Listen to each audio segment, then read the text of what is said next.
Rebonjour les amis, donc je voulais encore refaire une petite vidéo sur un autre thème, faire un parallélisme entre les angoisses et le syndrome de l'imposteur.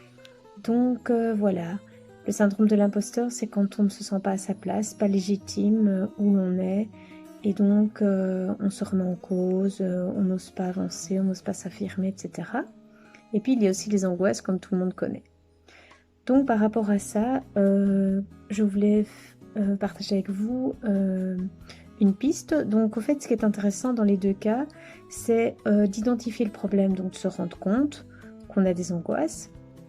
Ça, c'est assez facile. Et aussi se rendre compte finalement qu'on a ce syndrome de l'imposteur, donc on ne se sent pas légitime, on se pose des questions sur sa place, on n'ose pas, etc. Donc ça, c'est la première partie. On identifie le problème.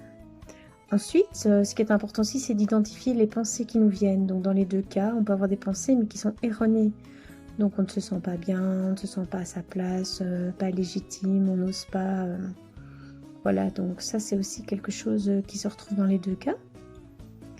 Et ce qui est très important dans les deux cas, c'est de se souvenir finalement des fois où on a réussi. Donc, par exemple, on a osé prendre sa place, où on s'est senti légitime.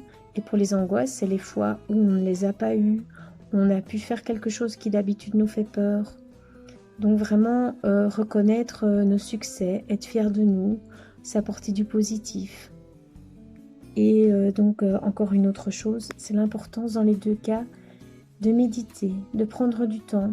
Donc quand vous sentez qu'une angoisse pointe, c'est respirer calmement, se calmer, prendre l'air si possible, respirer un bon coup, méditer. Mais quand on dit méditer, c'est pas nécessairement se mettre dans sa bulle et commencer à ne voir plus personne et s'enfermer. Non, méditer, ça peut aussi être la méditation de pleine conscience, donc c'est-à-dire être pleinement dans son instant. Donc par exemple, je prends mon bout de chocolat, je le goûte, je le sens avant, je le regarde, je l'écoute, ça c'est un peu plus difficile.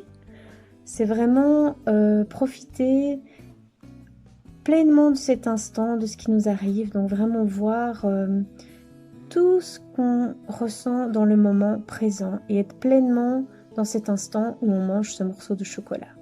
Comme par hasard, j'ai pris cet exemple-là. Et donc ça, c'est pour les angoisses. Et pour le syndrome de l'imposteur, c'est vraiment se calmer.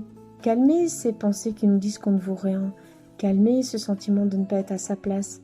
Et plutôt être fier de soi. Prendre sa place tout doucement, faire des choses que l'on aime, ne pas donner toute la place à l'autre, mais prendre pleinement sa place, être heureux d'être qui on est, être fier de nous. Pourquoi pas écrire nos petites, nos belles actions du jour, etc. Donc à ce propos, je voulais vous montrer ici, j'ai un carnet que j'ai acheté à une ancienne collègue qui l'a créé elle-même avec ses sœurs. Et donc ça s'appelle un carnet de bord. Ici, voilà. Et pendant tous les jours de l'année, mais pendant 4 ans, on va pouvoir écrire toutes nos belles choses de la journée. Donc ici, par exemple, c'est pour janvier, le 2 janvier. Tiens, voilà, oui, ça c'était hier. C'est noter un peu ce qu'on a fait, ce qu'on a aimé, etc. Et puis on va faire ça tous les jours. Enfin, on n'est pas obligé. Hein. Et puis l'année d'après, on va pouvoir comparer comment on a avancé, etc. Donc ici, j'ai fait ça pour 2 choses. Donc j'ai voulu faire plaisir à mon ami. Je l'ai aussi acheté pour mes enfants et j'adore le concept. Donc puis c'est local et c'est vraiment quelque chose qui me parle. Enfin moi-même, j'écris tous les jours. Donc voilà, là c'est juste plus structuré. Et donc voilà, toutes ces petites choses peuvent nous faire nous aimer plus, avancer plus. Et donc pour en revenir à ce syndrome de l'imposteur ou aux angoisses, c'est vraiment des choses qui nous appartiennent. Et souvent on croit à des pensées erronées qu'on a eues quand on était petit. Donc on nous a dit tu n'es pas bien, tu ne vaux pas, arrête de te mettre en avant, arrête de te la péter, sois discret, calme-toi. Puis depuis l'école on est obligé d'obéir, de ramener des beaux points, etc. Et finalement, on ne nous apprend pas à oser prendre notre place, à trouver qui on est, vraiment se découvrir, trouver notre mission de vie pour les autres, quoi. Et là, il est temps, quoi. Voilà, la vie, elle passe en attendant. Et donc, voilà, je voulais faire ce petit parallèle entre les deux. Et j'espère que de votre côté, vous arrivez aussi à gérer votre vie au mieux.